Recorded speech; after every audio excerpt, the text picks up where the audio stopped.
All right. Welcome, everyone, to Value Investing Live. I'm pleased to introduce our guest, Chip Rewey, the Chief Investment Officer at Rewey Asset Management. Chip has over 30 years of value investing experience with leading buy-side financial institutions. He has led many different strategies, ranging from small cap to large cap focuses, and concentrated 10 to 20 position strategies. As always, please feel free to post your questions in the live chat throughout the presentation, but keep in mind we're going to hold on to those until we get to the Q&A section at the end. I'll go ahead and hand things over to Chip now, and we'll jump into his presentation. Thanks a lot, Graham. And thanks to Charlie and everyone at Guru Focus for the opportunity. It's an honor, and I look forward to it. And I do want to leave plenty of time for questions. I'll give a little bit about my background and my philosophy and process, illustrate that through two stock examples, and then go to Q&A. So, hopefully this can be educational for anybody and instructional perhaps. And please, just a disclaimer, this is not a solicitation of any sort or a recommendation of any sort of stocks. And one of my mantras is think for yourself. I truly believe that. So, just please use this from educational and informational standpoint. But again, I'm excited to present and tell you what I think of value investing. Little background on me, Graham gave some, and really what I think the takeaway from my career is I've worked for three value gurus: Laura Sloate, Jerry Cramer, and Marty Whitman. And I think all three of those have shaped my career and led me to where I am now. And I think my strategy is built on the strengths of all three of those. And dissecting it, Laura Sloate is a great value investor. She's really an inspiration. If you don't know much about her, Google her. She's been blind since 6 years old, but has really built up a firm and a fantastically successful value career. Really what she taught me is not only the blocking and tackling of this business, tearing apart financial statements and due diligence, but really to two major takeaways. One, think about the business as if you were running it. Put yourself in the shoes of the CEO or managers and dissect the company on what's going on. Ask yourself what you do different. And that can be a good basis for asking questions to management. Why would you do this, or why wouldn't you do this? You can really understand the business. The second part is to have a vision for a company, not only what they're doing right now, but how that can evolve over 3 to 5 years. Where can profitability go? Where can revenues go? What's the balance sheet going to look like? Can they spin something off? What's the market share going to be? Today's income statement is a point in time, and it's relied way too heavily on in the investment community. We're interested in the balance sheet, and we're interested in looking forward 3 to 5 years. Jerry Cramer, I think, taught, building on that, taught the behavioral aspect of the business to me. We work on these stocks. We live and breathe our due diligence, our research. We talk to the companies. We think we know a lot about them, but at the end of the day, they're stocks and they don't have any emotion towards us. And the great investors don't have any emotion towards them. So when it comes time to sell, when it comes time to buy, be dispassionate, cut through the emotion, cut through the investor emotion, the neglect or the overabundance of love for companies, and get right down to what it's worth. And I think Jerry Cramer was kind of the best at that in the business. Marty Whitman, probably the most well-known of the group.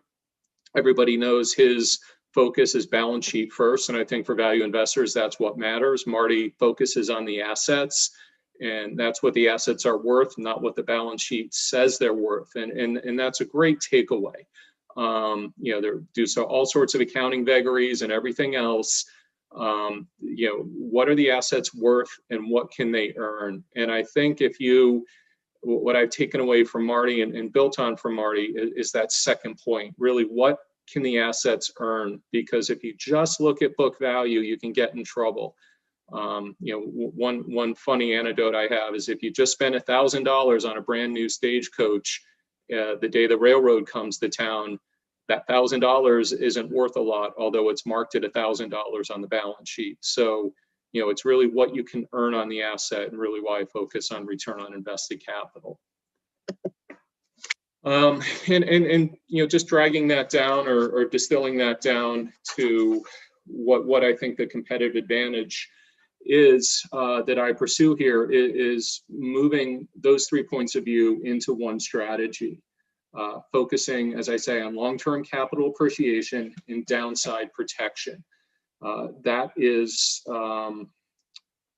downside protection protects you over your period of 3 to 5 years. Live to fight another day, and get through periods like COVID without being forced to sell and have conviction to buy more when you have the chance. I strongly believe, and this is really a differentiation point of myself, that value is not the antonym of growth. I won't own the equity of a company that can't grow over time. And I think that's an important notion that value investors get hung up on sometime, or growth investors, when they think of value, they don't think growth. You're really buying undervaluation, and you're buying the ability to post high return on invested capital. That's what it is. We're not interested in buying cigar butts at cigarette butt prices. That's what Warren Buffett says. But really focusing on the ability to grow and earn over time. And I think if you focus on that aspect of what the assets can earn and what you can put up as far as ROIC, it helps you avoid value traps and avoid liquidating scenarios where the value might melt a lot quicker than you think. Where I focus now at Rewey Asset Management is small caps. And I'll get a little bit more into why. I think there are over 4,600 choices versus if you look at large caps, there's, depending on what you're looking at, maybe 300 companies. So there's a lot more room to do effective due diligence, potentially to gain an edge through research and hard work, and to create a competitive advantage that an ETF can't arbitrage away. And if you own 15 to 25 names at the bottom, you don't own the market.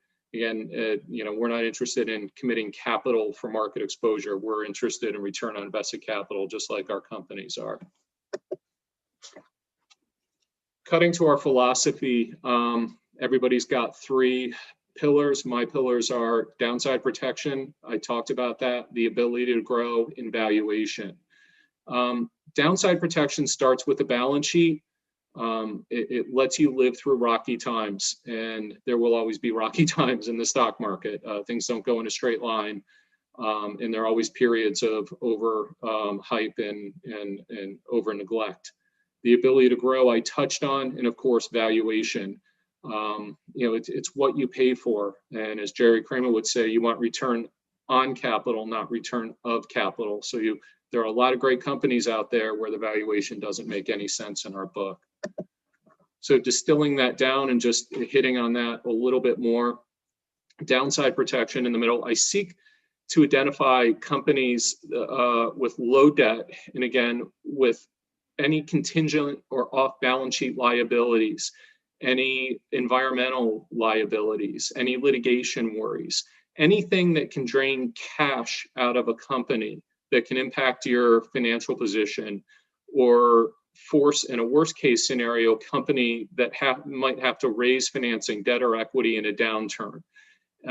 It's detrimental to your value as an equity investor. It's also detrimental to the strategy of a company to have the management team focused on raising capital or managing cash versus spending their time on how to grow the business and expand the business. So a weak balance sheet just sends a cascade of negative ramifications through a company. And that's kind of the first step.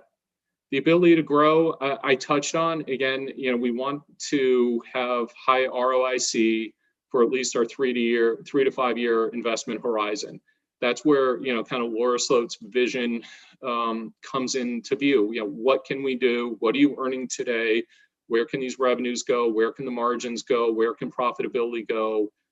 Can the market grow? Can your market share grow? What are your competitors doing? There's lots of things there, but you've got to think forward and make sure your company is doing the right things, has the balance sheet to invest where needed, and is competitive with their offerings today? And can those assets continue to earn a competitive cost of capital looking forward? Again, what they're earning today is no guarantee of what they can earn 2 or 3 years from now. And again, anything that just looks cheap or is in liquidation, or it could be a value trap. So I seek to avoid those. And then valuation, touch on that a little bit more. But again, a minimum discount to what I think is fair value. And my definition of fair value is where I think it should be trading today, not what it's worth in the future. In this market, I think there are opportunities where you can get much more than that, just given the volatility and some of the damage that's been done to smaller caps. Where I get ideas in the universe, I can get ideas from, and this is again why small cap and SMid cap is just a more fertile hunting ground than larger cap. First of all, there's more names. So if you've got an ETF in the large cap area, you can encompass more of those names, and there's a lot less potential for competitive advantage. But down cap, my primary benchmark is the Russell 2500 value. That's small mid. The Russell 2000 value is small. I kind of look at both of those. But if I look at companies with between 100 million and 10 billion in market cap, it's about 4,600 companies in the US. Not all those are covered by Wall Street analysts. A lot of those are unknown. And that's where, hard work and due diligence come into play and identify competitive advantage. And, you can see in the middle here, 2 main ways, not a secret, qualitative. And I basically say that's connecting the dots, looking at a 10K, a 10Q, press releases, conference calls. Get on the website of these companies, listen to their conference calls, look at their presentation. So lots of information there, and start asking yourself these questions on how would I manage the business. A lot of times you can get an idea from one company to another. I was visiting a helicopter company one time, and they were trying to figure out how to make carbon graphite fit on the outside of helicopters, and they couldn't use fasteners. They had to have glue. The next question, of course, is who makes the glue, and is that company an investment? So really start thinking about the connections and connecting the dots for good original ideas. Quantitative screening, it's everything that you would think about.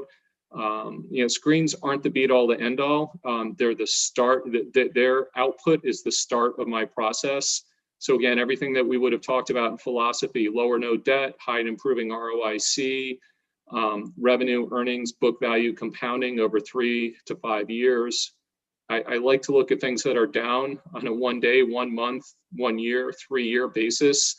The question is, why have they gone down? And are those temporary or permanent reasons? And if they're temporary, how temporary? And has the company got the balance sheet and the management team to fix them and recover? And those can make great value investments.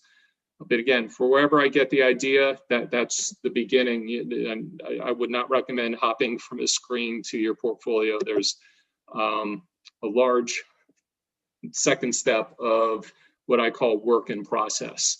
And not going to take you through this. It's pretty busy in great detail. But look at the capital structure. So Marty Whitman used to say, look at the capital stack, not just the equity, but the debt. What are the maturities? What's the structure? Is it variable? Is it fixed? What is their cash flow burn? When is the debt due? And is it due this year? Is it due in 5 years? Is it on a term facility that needs to be refinanced, or is it bonds that are outstanding? Those can come into play over a 3 to 5 year horizon. So you need to know where you stand in the capital stack. And as equity investors, we're always at the bottom. So you need to know who's above you and what the calls on repaying that are. A great place to start when you're looking at a new company is not only a 10K business description, but get the annual report and read the CEO letter for the past 1, 2, or 3 years. They're going to tell you what they want to do. And if they told you that in 15 and 16, they haven't done it, and 17, they haven't done it, and 18, they haven't done it, offers up a good question. Or if they are doing it, they're continuing to do it, offers up a good track record of being able to do it regardless of what the stock price has done.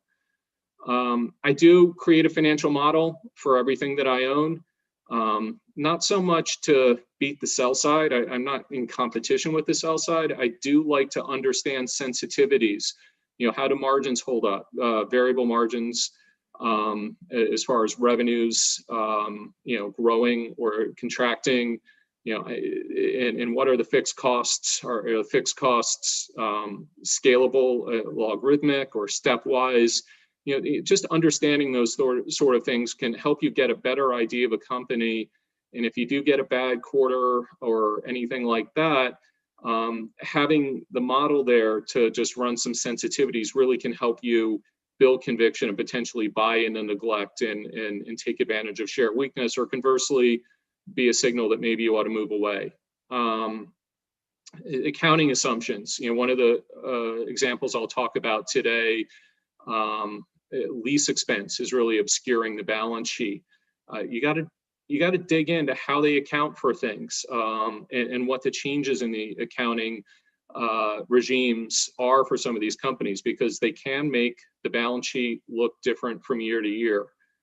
I do have detailed calls with management when I can. Usually you start with the investor relations, but again, if you really take your time and understand these companies and have good calls with the investor relations, they'll usually, let you go up the food chain and speak to, higher people if they understand that you're putting the time into your work on the company.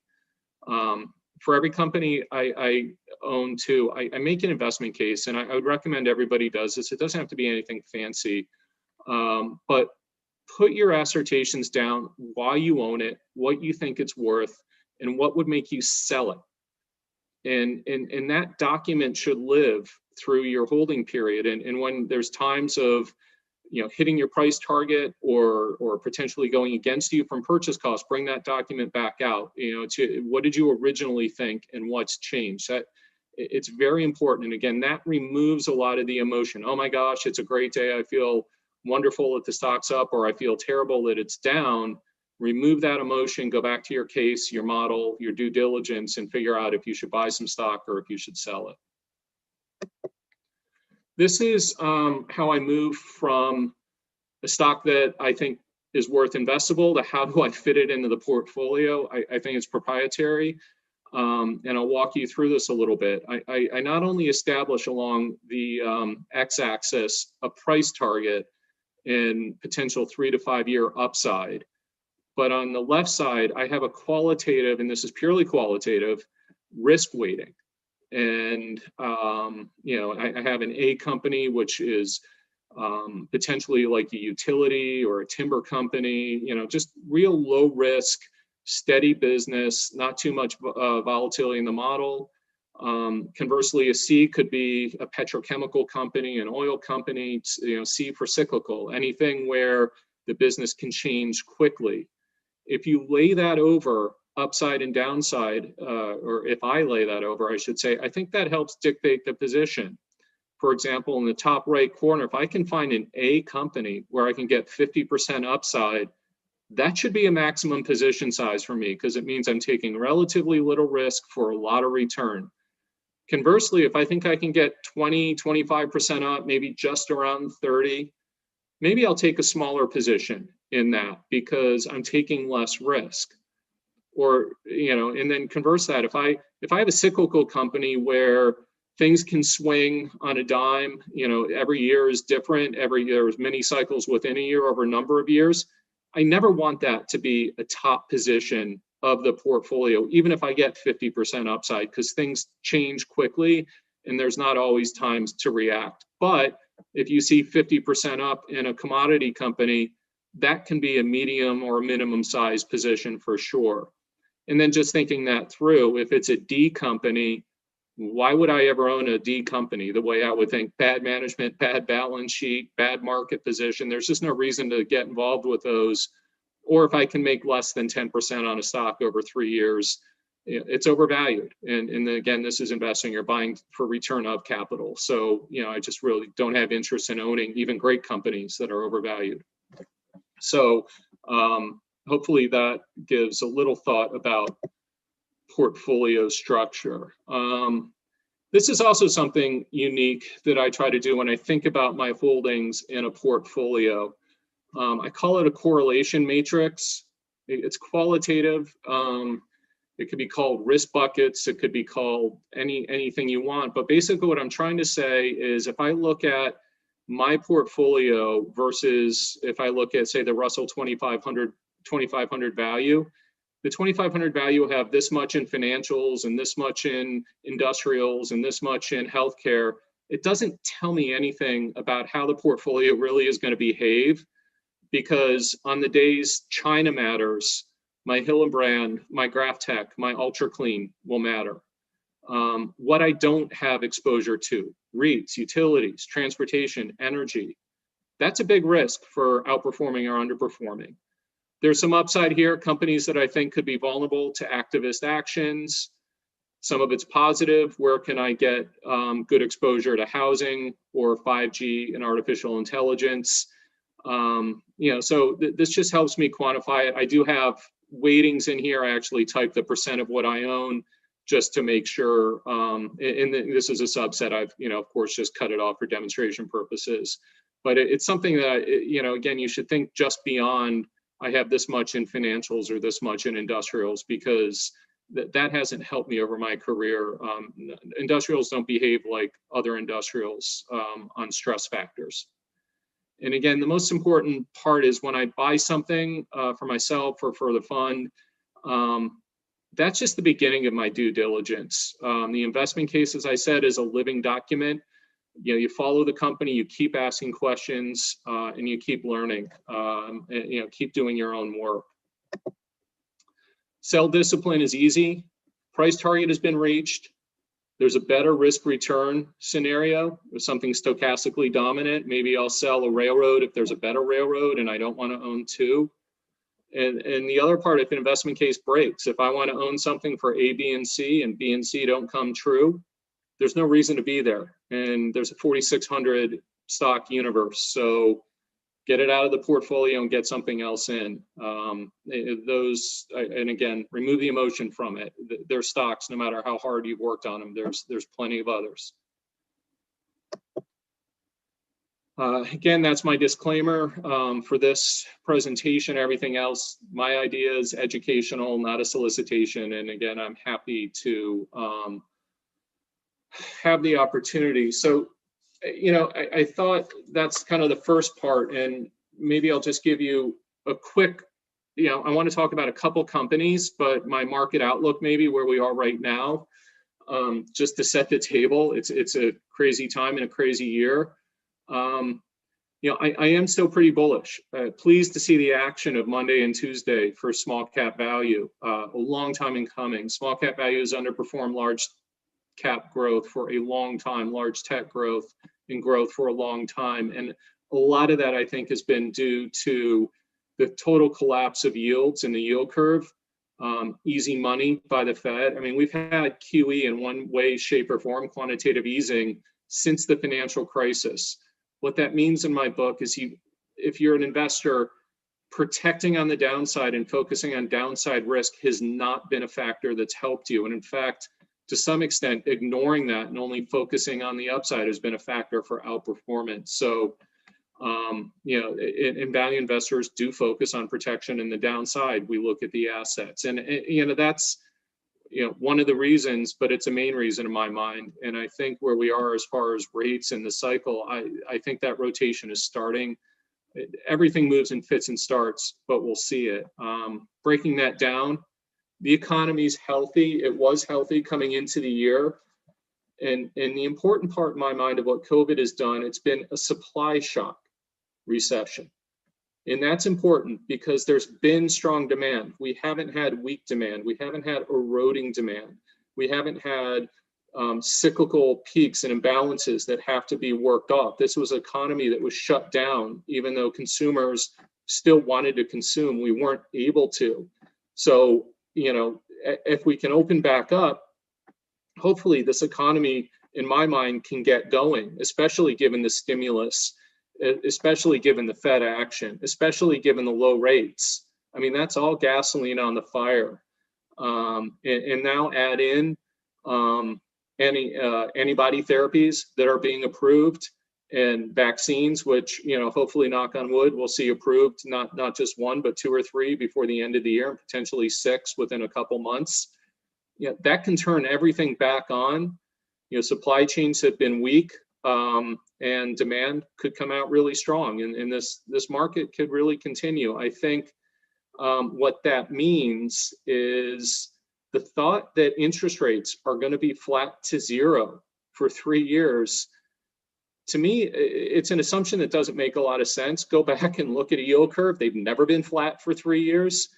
And if everything comes true the way it's looking like it is, as far as from the healthcare vaccine, antibody side, antiviral side, the economy restarting, and all the stimulus actions that we've had and potentially more combined with low rates, we can have inflation. And Powell says he'll let inflation run hot. So I wouldn't build a 10-year DCF with rates at 25 basis points and a terminal value that uses low rates. And I think maybe some of the growth investors that are doing that are getting a little over their skis.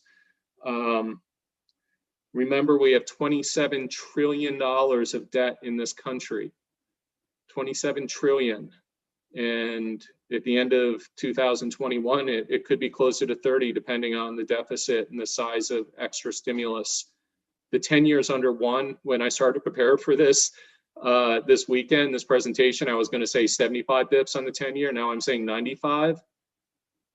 What rate would you have to get paid yourself to buy a 10-year treasury now? Just ask yourself that when you think about where rates can be for 2 or 3 years with 27 to 30 trillion in debt.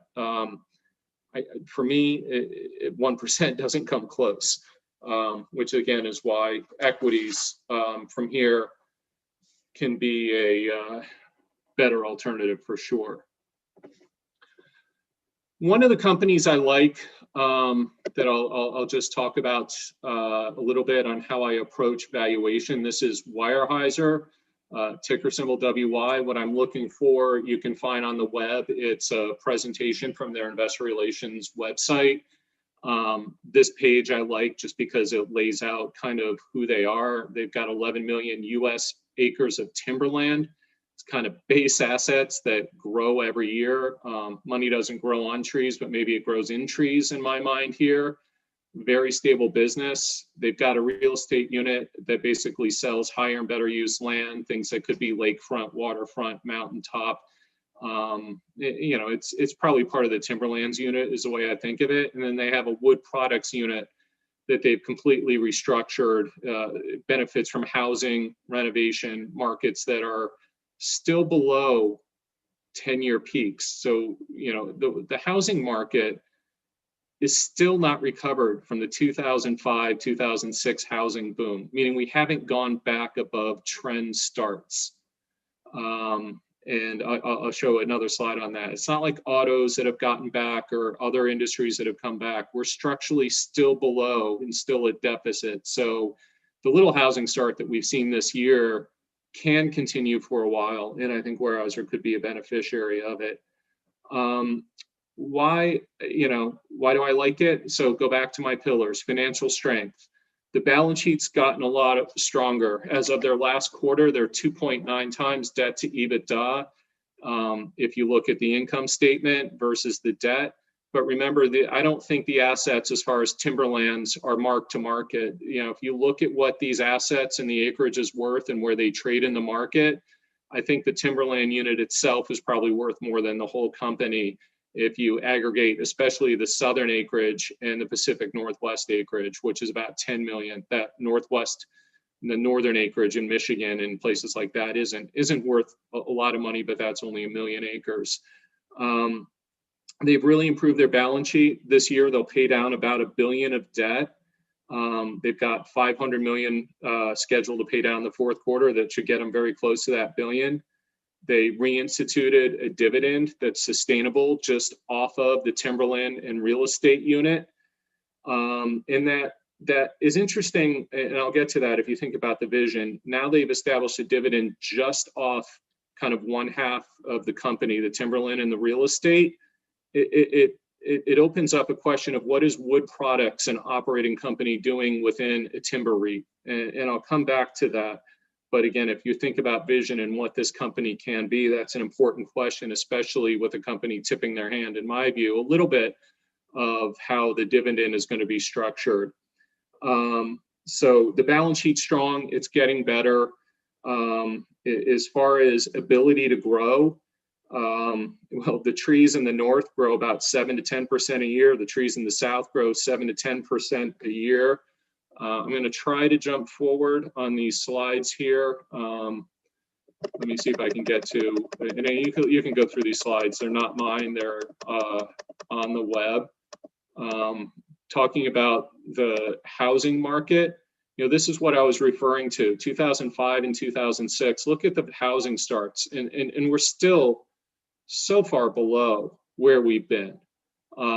This depth has been worked off, but I think the movement that you've seen, millennials starting to buy houses, housing stock in the US being older, and repair and renovation picking up, there's room to get back to 1.4, 1.5 million starts, which would really help timber prices in the volumes in this business.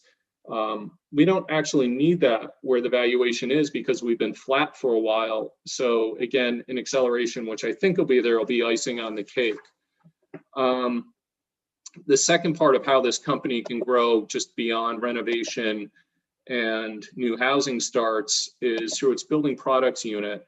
And one thing to think about is cyclical's upside to inflation. Lumber was about $400 per 1,000 board feet coming into this year.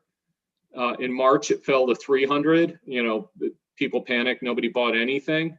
Look at the bottom right, that circle, $10 per metric board feet equals 45 million of EBITDA. Lumber today is 580. So that's 180 bucks over where we began the year, 280 bucks over the March low. The upside in EBITDA annually can be 675 to 750 million at current prices. It's amazing, especially if we think housing starts have been lower and can continue. And look where you've been in the past. $500, $600 lumber might not be out of the question for a couple of years. And even though it might be a cyclical peak, that cash is going to hit the company and improve the balance sheet. The other thing about the building products unit is the company has taken out 15% of the costs. And I don't want to go back here. Since 2003, I'm going to drive you crazy finding the slides, but it's in here. So they've really fixed up the operating structure of this unit. In my mind, again, the unit can stand on its own. It's very profitable. And remember what Weyerhaeuser did with its housing unit. They merged it with a company called WCI Communities and spun it out in 2015. So if they spun out this building products unit, it would leave Weyerhaeuser a pure play timber REIT. REIT investors wouldn't be confused anymore about what an operating company is doing buried in a REIT. And that's one aspect. The second aspect is in an environment where environmental, social, and governance is very important. Governance could be taken care of by spinning out the building products unit. Again, it's just a cleaner, pure play REIT, and putting the building products unit potentially where a different investor class can embrace it. But the carbon capture of growing trees, it could be a huge asset for Weyerhaeuser.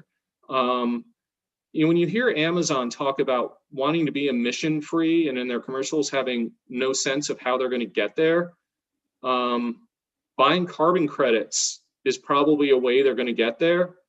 And where else would you get them? By a company that sequesters carbon in trees. And even when you cut down the trees to make 2x4s and plywood and things like that, the carbon's still sequestered in the house. So taking a lot of time on this one, I think fair value, it's about 36 to 45, depending on what you want to put on acreage valuations. If you do a sum of the part, And moreover, depending on how aggressive you want to be on EBITDA coming out of the building products unit, how long you want to say, lumber can be at 580 versus 500 versus 450. But where we are today, kind of in the mid to high 20s, it's a nice return for what I would consider an A company. So again, strong balance sheet, strong assets that are worth more than the balance sheet shows, and a nice potential upside on that one.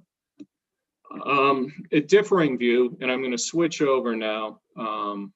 Hopefully I get this right, Graham. Let's see. Can you see the Regis, Graham? Are you there? It does not look like we're getting anything. Oh, here, hold on. There we go. Can you see it? Okay. Regis Corporation is, I think, an interesting opportunity today. Small cap, 194 million market value. The company, it cuts hair. It's consolidating into 4 major brands and about 6,900 hair cutting outlets. If you think what's going on in Regis right now, it's a strong recurring revenue business. Everybody needs to get their hair cut. Everybody likes to look good. It's kind of an essential service. They're brought in a new CEO. They had a great CEO, Hugh Sawyer, who came in and restructured the model and launched them to a fully franchised operation. So they sold their stores out to franchisees, becoming capital light, really improving the balance sheet. Now they have the guy they brought in who was responsible for reinvigorating Popeyes, introducing the Popeyes chicken sandwich. And, he knows how to run franchisees, and he's the right guy at the right time to pivot Regis to growth. I see a lot of neglect here. COVID has shut down the Regis operations this summer. They're coming back to life. But the income statement is kind of meaningless right now because the assets can earn a lot more than they earned in 2020. It's an essential service. And unlike past recessions, the financial crisis, you still got your hair cut. In the COVID crisis, you couldn't. It was a supply shock. Everybody wanted to get their hair cut except for me with my nice shiny bald head. And you couldn't. You had to do it at home, or your kids were walking around with long hair looking like rock stars. So, it's a recurring business. And if you think of the business, if we are going to get a little inflation going forward, you price a haircut as you get it. And if you paid $12 4 to 6 weeks ago and you pay $12.25 or $12.50 today, that's not a big deal. So kind of digging into just quickly the balance sheet here, if you look at a screen, there's lots of neglect. Let me go over to, and I don't want to spend too much time on Regis because I do want to leave time for questions, but there's a ton of warning signs. Oops, I got to share the screen. New share. Going to the Guru site, lots of debt, lots of warning signs. This is really interesting up here. The stock was high 20s earlier this year. And if you look on a longer term basis, 28, it's down to 6.5 after a nice pop over the last couple of days. But what the market misses is the debt on the balance sheet is due to, ASC or putting leases back on the balance sheet. So there's about $800 million in leases for this company that'll pop up when you do a screen. That is a misnomer on the balance sheet because about 80% of those leases are responsible by the franchisees, and Regis itself is paid back the rent expect. And again, Regis will finish selling and be 100% purely franchised by June of 2021. So all of those leases will be third-party responsibility. But moreover, it's not debt. And if you were to even say it was their responsibility, you'd have to add back lease expense to your income. So just looking at screens on this one can really distract you. The way Regis says right now, they only have about 92 million of short-term lease liabilities on their balance sheet. And by the end of June 2021, with the fully franchised model, they hope it'll be zero. So the franchising going to a capital light, strong balance sheet, their net debt, except for the leases is not that much. They had 85 million in cash, 178 million in debt. So pretty strong balance sheet. Otherwise, don't look at the income statement today because they were shut for part of the year and they're opening back slowly with spacing and appointments, but kind of back to normal, maybe in a year, maybe in 18 months, clearly within our investment horizon. Think about vaccines. This is a pretty strong vaccine play. I talked about recurring revenue. They've got a low market share, less than 10% of haircuts. A lot of their stores are in Walmarts, so easy, family-friendly place to get a haircut. And we don't know the damage from mom and pops hair salons that may have gone out due to COVID. But once they get to a fully franchised model, they can start buying small chains, converting them to the Supercuts brand and grow. And, this is getting into the second part, how to grow. So they can grow through acquisitions. And every franchisee has commitments to add stores and to grow. And again, the new CEO, Philip Athey, who came in from Popeyes, his number one goal is to improve profitability of the franchisees to make them want to open up new stores. So as this company finishes its restructuring and pivots to growth with a strong balance sheet that gets picked up as negative on any sort of screening service, there's a lot of neglect and in my mind, a lot of opportunity in a steady revenue business model if we're not all locked down due to COVID. There's other things they can do, and I don't want to drag too much on here, but they're going to try to sell more product, more shampoo, and things like that as attached sales when they move through their process. But I think my fair value on this is about 12, and I get there by just looking at franchise lease profitability. You can go back to 10Ks and see what that is. Even at that price target, I'm using EBITDA margins that are about 500 basis points below what management has said they can achieve. So I'm being conservative, maybe grading into how quickly they can achieve that, but I think there could be upside beyond even that profitability level over time. So, again, I think if you kind of ignore the income statement for now, look at the strength of the assets, look at how they can grow, and look at the valuation, this is something that could fit. And then just one last quickie, they said as they finish transitioning to fully franchised, private equity is actively looking at buying up the last chunks of their stores. When you say private equity is getting interesting, in the back of my mind, I think private equity might be looking at the whole company, and I wouldn't be surprised to see interest in this company at this level. As Marty would say, this could be a takeaway if it was bought anywhere near this level, given the upside. But clearly I see undervaluation here, and potentially others would too. So I've rambled for about 40 minutes, a little bit longer than I thought. So I'll cut it over to Q&A and kind of hear your thoughts. Definitely.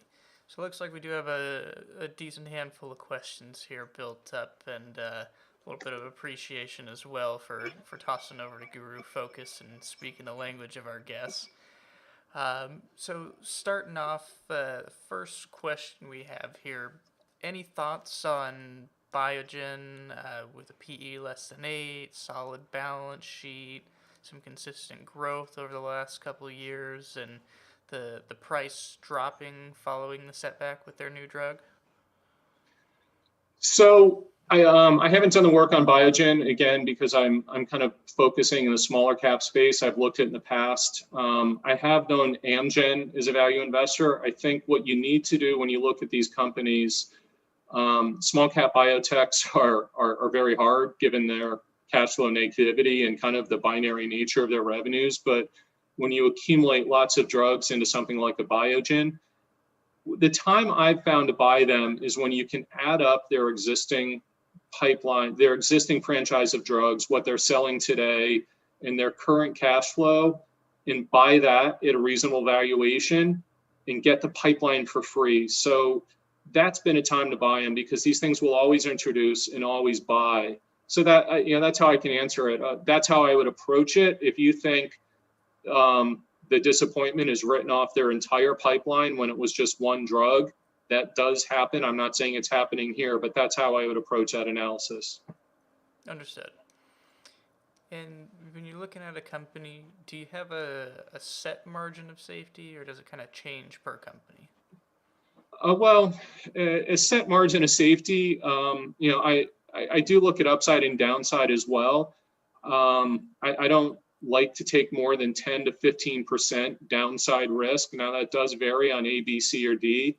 I think if you look at a cyclical and you get 50% up over 3 years, you're going to have a little bit more downside. And again, that's why I keep the position size smaller. If you're looking at a utility, likely you have less upside and less downside. So the quick answer is 10 to 15%. And that's a level where it's not where I would blow it out. It's where I would have conviction to buy more. Like that's what I think of a downside is, where would you double the position? And over my career, sometimes going down 15%, doubling the position has ended up to be some of my best stocks down the road. I see. And good lead in with this question for the page we have up here currently on the screen. How do you recognize value trap? What makes you, I guess, what convinces you that something truly is a value trap? Well, again, I think I'm going to switch off that page.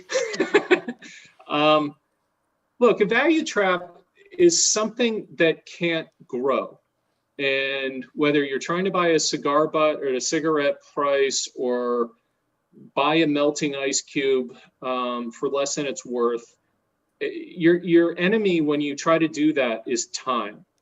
It's going to end badly. And what you're trying to say is maybe the assets can produce cash flow in a curve that's a little bit better than the curve of decline others are looking at. And I remember when MCI Communications came out as a public company, they were going to pay a 25% dividend for 3 years, even though long distance was in decline. I don't, have to correct me because this was years ago, but I think they paid that dividend 1 quarter and bankruptcy wasn't far behind, because we all knew it was going to go bad.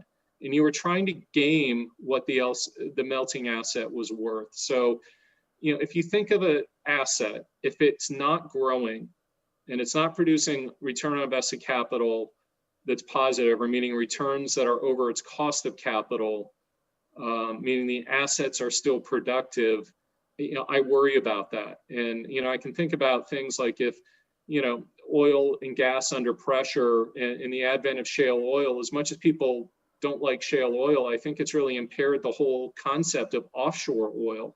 Why would you put a 10-year investment in the Gulf of Mexico for billions of dollars when you can click on and off a shale well with as good, if not better, economics? So that whole industry, rigs, supply boats, to me, just it's assets that may be mismarked on the balance sheet. And again, if it's hard to see that industry accelerating and gaining share, unless we have massive banning of onshore production, which kind of looks like we're not going to get if you believe some of the statements. Definitely.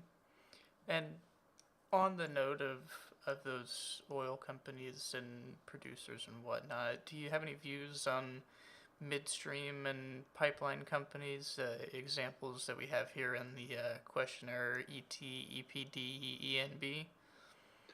Yeah, so when I was at Sloate Weisman back in the mid 90s, where that's when all those came out. I actually owned shares of Enron Natural, ENP, and Enron Partners before it was bought by Rich Kinder and became Kinder Morgan Partners, which really turned into Kinder Morgan. So those are fun when they first start out, and the splits are 2% to the company and 98% to investors, and you can pile up assets and grow a dividend that's a return on capital dividend. But what's happened now is you're up into the 50-50 splits, and that's raised the cost of capital. into an industry that potentially is not going to see a lot of growth in pipelines. Even if production plateaus for a number of years, it's not clear to me that we're going to need a lot more assets. You might need an asset in Texas or North Dakota, but in general, you're not going to need a lot more. So I think the heyday of growth for those assets are past. I don't own any of those, and I'd also be careful about which type of asset you want in there. I think the ones that were real midstream gathering or real upstream, real just production related or price related, avoid those. If you can find ones that you can get a 20-year asset and take advantage of the depreciation and get a nice return on capital dividend, the dividends there are pretty high these days. So, maybe there's something to do there. Again, I'm not involved, but that's kind of my thoughts on the industry. I've been there, but not really involved today. Gotcha. And do you have any thoughts on gold mining companies? One that comes up a lot for us in these presentations is Kirkland Lake Gold. I don't have a thought on Kirkland Lake Gold. Look, given my view that the debt and the economy growth is gonna, and the Fed wants inflation, I think we're gonna get some inflation. I'm not talking about 15% inflation or 10% inflation, but we've been under 2, under 1, or close to 0 for a long time. So getting back to 2 or 3 or 4 over the next couple of years, especially when the Fed says it wants that and it's going to let it run hot. I mean, people say don't fight the Fed. Well, when they're out saying they want inflation, I think people need to at least start talking about it and thinking about it. So, I think gold as an asset class could work in the portfolios of some people. Physical gold is hard. You have to store it. The gold ETFs have problems in enrolling it. And when you start to get company specific, you get into mine quality and reserve life and locations of those mines globally. So not a lot of great answers on how to do it, company by company, or the gold ETF has typically been how I've approached it in the past. Again, just focusing on low debt, as low capital intensity as possible, and reserves that are kind of proved but undeveloped. People hate those in the oil industry, but it just means they're there and you'll get to them over time. To me, that's a risk that's a little easier to take than trying to say, we hope we can find something. Gotcha. And how long do you protect yourself if your investment goes against you? For example, putting out a stop loss or buying more into a company? It depends on why. And it goes back to that sell discipline. A lot of things in my portfolio right now have caused my hair to fall out because in my mind, people don't understand what they are and the power of them and what they're worth. If my investment case is valid and the reason I bought it are still there, the balance sheet is strong, meaning I'm not in need of cash. I have positive cash flow or enough cash versus debt with no maturities, and the capital stack is healthy, and I'm not in need of equity, not in need of massive investment that has to be financed. And the competitive advantage and the whole reason I bought the company still makes sense. More often than not, I feel tempted to buy down, and some, there's position size limits that I've talked about and how I think about that. But that's more important to me than if something happens with a company, it goes down and they need more capital, they have to raise equity, or that 2022 January maturity for half of the capital stack starts looming, and it looks like they might have to put out some equity versus just refinancing it, or there's a competitive product offering, or the profitability that they said was going to be in this industry just isn't there. If you're a construction company and you're having trouble on an asset, you fall behind on contract accounting, all those things would lead me to sell it because those would be broken cases. But if the investment case is still there and the balance sheet is there, I'll give it time because, look, it matters when it matters. And that's an important point for investing. And who would have thought Monday, we had this huge rip if you look back and say, were you surprised by it? Yeah, I was surprised by it on the day. I wasn't surprised that it happened. And I think it continued to happen because these things are undervalued. The whole space is undervalued. Value itself is a value versus growth. Growth is extended and value is hated and undervalued in my mind. So a rotation to the space can happen. So just because it's been down doesn't necessarily make a sell. It really has to be broken. I have to have a better idea on the downside. Those are kind of the two reasons to sell. Definitely.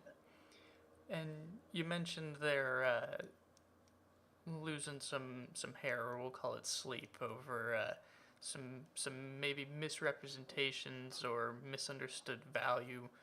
What initially led you into Regis, and despite all of these kind of red flags that other people are seeing? So I've been aware of Regis since 2013. And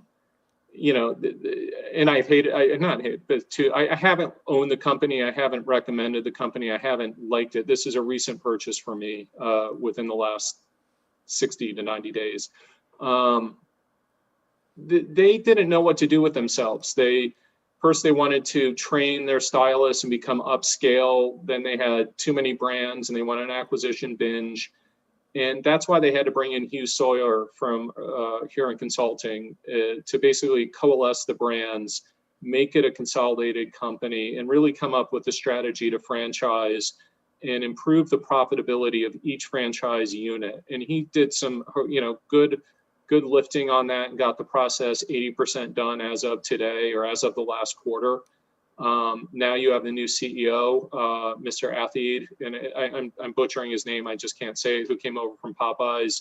Really experienced with a franchise model, keeping franchisees profitable and looking to grow them.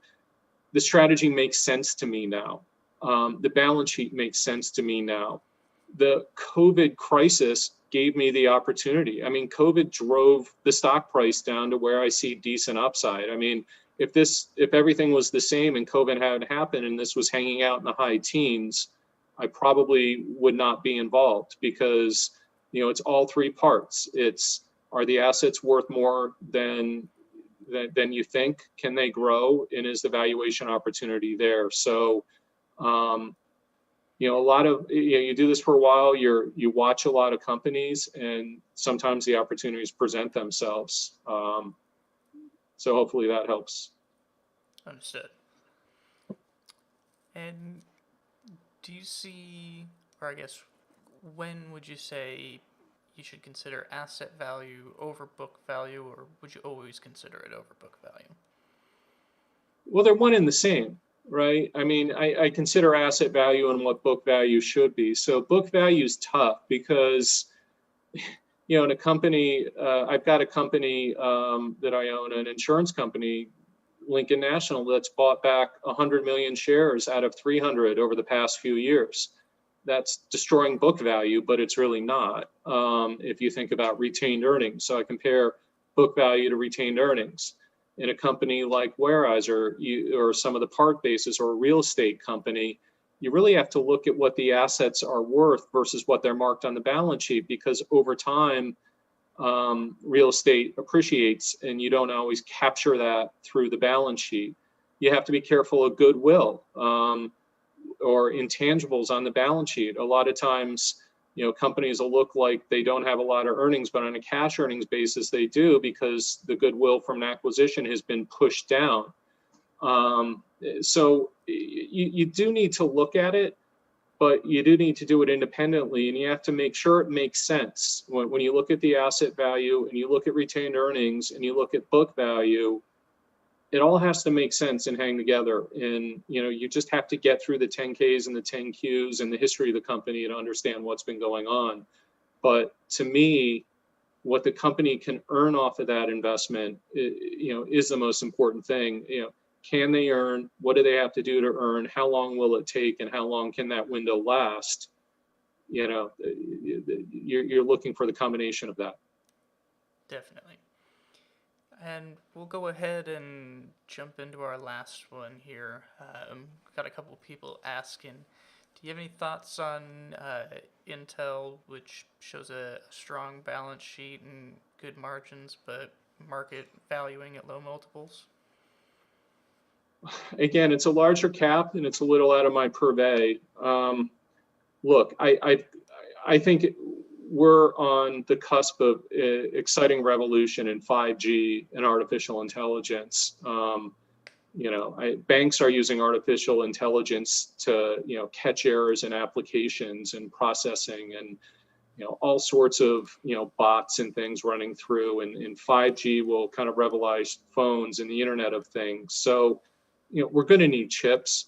I'm not into the weeds on Intel. I know Apple's trying to insource a lot of their own chips. I don't know how Intel is combating that, how pervasive that is, or what Intel's got up its sleeves. But again, I look at their assets and their install base. Losing share at Apple, what does that mean versus other makers globally, HP, Lenovo, and everybody else like that. So again, it's a framework, but I don't have the specific questions for their current market share. If it turns out that they haven't invested in their technology and they're really falling behind, it could turn into an IBM or a Digital Equipment Corporation or something like that. Just tech that gets old and can't get out of its own way. I'm not saying it is. They might revolutionize themselves and jump forward a generation and be competitive again, which they have done in the past. But that's the type of thinking I would look at versus just what's the price and what's the balance sheet for that one. Definitely. Well, I'd like to say thank you, Chip, for joining us today and answering all these questions and giving us such a great presentation. I know it's very appreciated from our audience, and we love to have people coming out with differing views to bring a unique perspective to value investing. All right, Graham, thanks a lot. Thanks for the opportunity, guys. I hope you found it helpful. Absolutely. And for all of you out in the audience, if you missed any part of the presentation or you want to tune back into things, there will be a full recording available here on YouTube and on Guru Focus shortly. If you did enjoy what you saw today, please make sure to give that video a like and go ahead and subscribe if you're not, so you can keep up to date with future content. If you do want to be notified of everything in the future, you can go ahead and ring that bell and it'll give you notifications when we do upload. And to yourself, Chip, and to our audience as well, we hope everybody can stay safe out there, and hopefully there'll be some brighter times coming in the future. All right, thanks a lot, Graham.